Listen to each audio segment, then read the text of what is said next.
ஆன்மீகம் ஸ்பிரிச்சுவாலிட்டி என்பது ஒருவரின் உள்நிலை, வாழ்வின் நோக்கம் மற்றும் தெய்வீகம் சார்ந்த தேடலாகும். இது சுய அறிவு, மன அமைதி, தியானம், பக்தி, யோகா மற்றும் மத நம்பிக்கைகள் மூலம் ஆன்மாவை உணர்தலை குறிக்கிறது. ஆன்மீகம் முக்கிய அம்சங்கள். பொருள்: ஆன்மா சார்ந்த விஷயங்கள் மற்றும் உயரிய உண்மைகளை உணர்தல். பயிற்சிகள்: தியானம், ஜபம், ஹோமங்கள், மந்திரங்கள் மற்றும் கோவில் வழிபாடுகள் மூலம் மன ஒருமைப்பாட்டை பெறுதல். நோக்கம்: தனிப்பட்ட வளர்ச்சி, மன அமைதி மற்றும் பிரபஞ்ச சக்தியுடன் இணைந்திருப்பதாக உணர்தல். பிரிவுகள்: பக்தி மார்க்கம், ஞான மார்க்கம் மற்றும் யோக மார்க்கம் என பல வகைகளில் ஆன்மீகம் உள்ளது. ஆன்மீக குறிப்புகள் 53.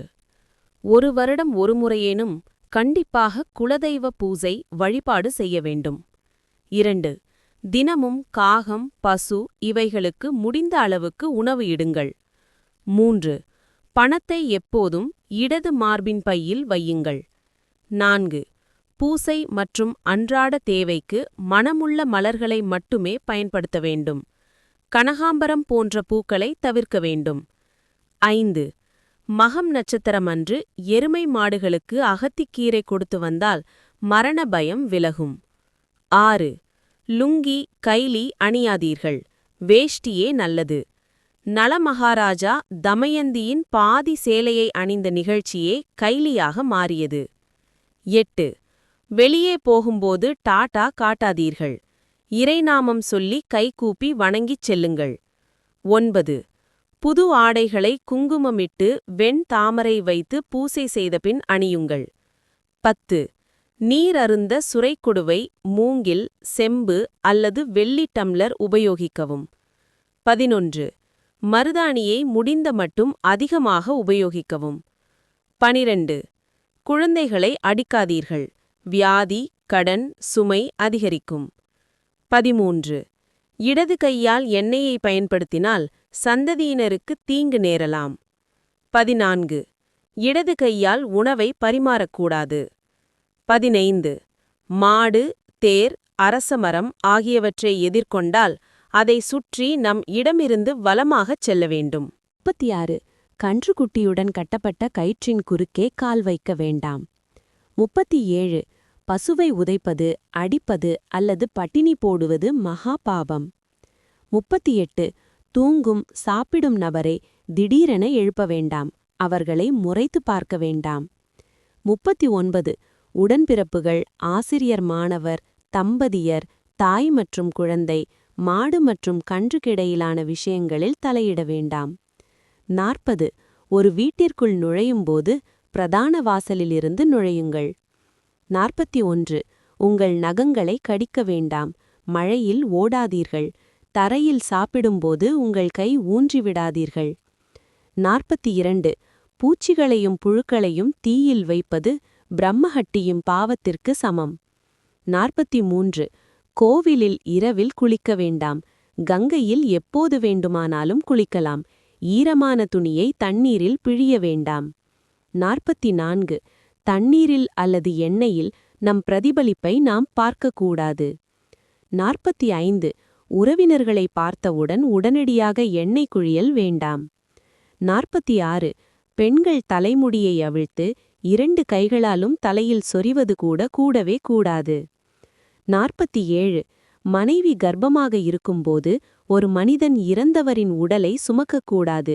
ஆனால் அவர் தனது பெற்றோர், குழந்தையில்லாத சகோதரர் அல்லது மாமாவுக்காக அவ்வாறு செய்ய முடியும். 48. வீட்டில் பெண்கள் கண்ணீர் சிந்தக்கூடாது. 49. ஜல சுத்தி செய்யும் நேரம் தவிர பிற நேரங்களில் மூக்கு, வாய் இரண்டையும் கைகளால் தீண்டக்கூடாது. கைக்குட்டை பயன்படுத்தலாம். 50. இறைவன், தாய், தந்தை, மாமனார், மாமியார், குரு இவர்கள் அறுவர் தவிர பிறர் காலில் விழுந்து வணங்கக்கூடாது. வீட்டில் பணவரவு அதிகரிக்க வெள்ளிக்கிழமைகளில் குரு ஓரையில் கடையில் உப்பு வாங்கி வர வேண்டும். இப்படி வாராவாரம் சிறிதளவு உப்பு வாங்கி வர செல்வச் செழிப்பு அதிகரிக்கும். கல் உப்புதான் மகாலட்சுமியின் அம்சமாகும். எந்த வீட்டில் அழுக்கு துணிகள் வீடெல்லாம் இறைந்து கிடக்காமல் இருக்கின்றதோ, எங்கு பொருட்களெல்லாம் சிந்தாமல் சிதறாமல் பேணி அழகாக அடுக்கி வைக்கப்பட்டிருக்கிறதோ, எந்த வீடு சுத்தமாக பராமரிக்கப்படுகிறதோ, எங்கு சத்தமும் இரைச்சலும் இன்றி 36 கன்றுக்குட்டியுடன் கட்டப்பட்ட கயிற்றின் குறுக்கே கால் வைக்க வேண்டாம். 37 பசுவை உதைப்பது, அடிப்பது அல்லது பட்டினி போடுவது மகா பாபம். 38 தூங்கும் சாப்பிடும் நபரை திடீரென எழுப்ப வேண்டாம். அவர்களை முறைத்து பார்க்க வேண்டாம். 39 உடன்பிறப்புகள், ஆசிரியர், மாணவர், தம்பதியர், தாய் மற்றும் குழந்தை, மாடு மற்றும் கன்றுக்கிடையிலான விஷயங்களில் தலையிட வேண்டாம். 40 ஒரு வீட்டிற்குள் நுழையும்போது பிரதான வாசலிலிருந்து நுழையுங்கள். 41 உங்கள் நகங்களை கடிக்க வேண்டாம். மழையில் ஓடாதீர்கள். தரையில் சாப்பிடும்போது உங்கள் கை ஊன்றிவிடாதீர்கள்.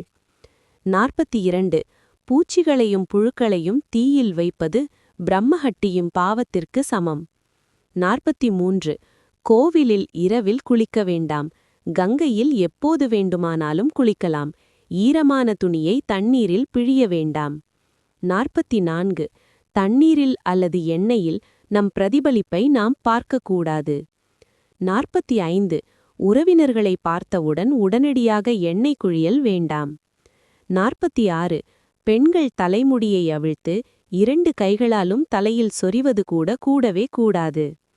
47 மனைவி கர்ப்பமாக இருக்கும்போது ஒரு மனிதன் இறந்தவரின் உடலை சுமக்கக்கூடாது.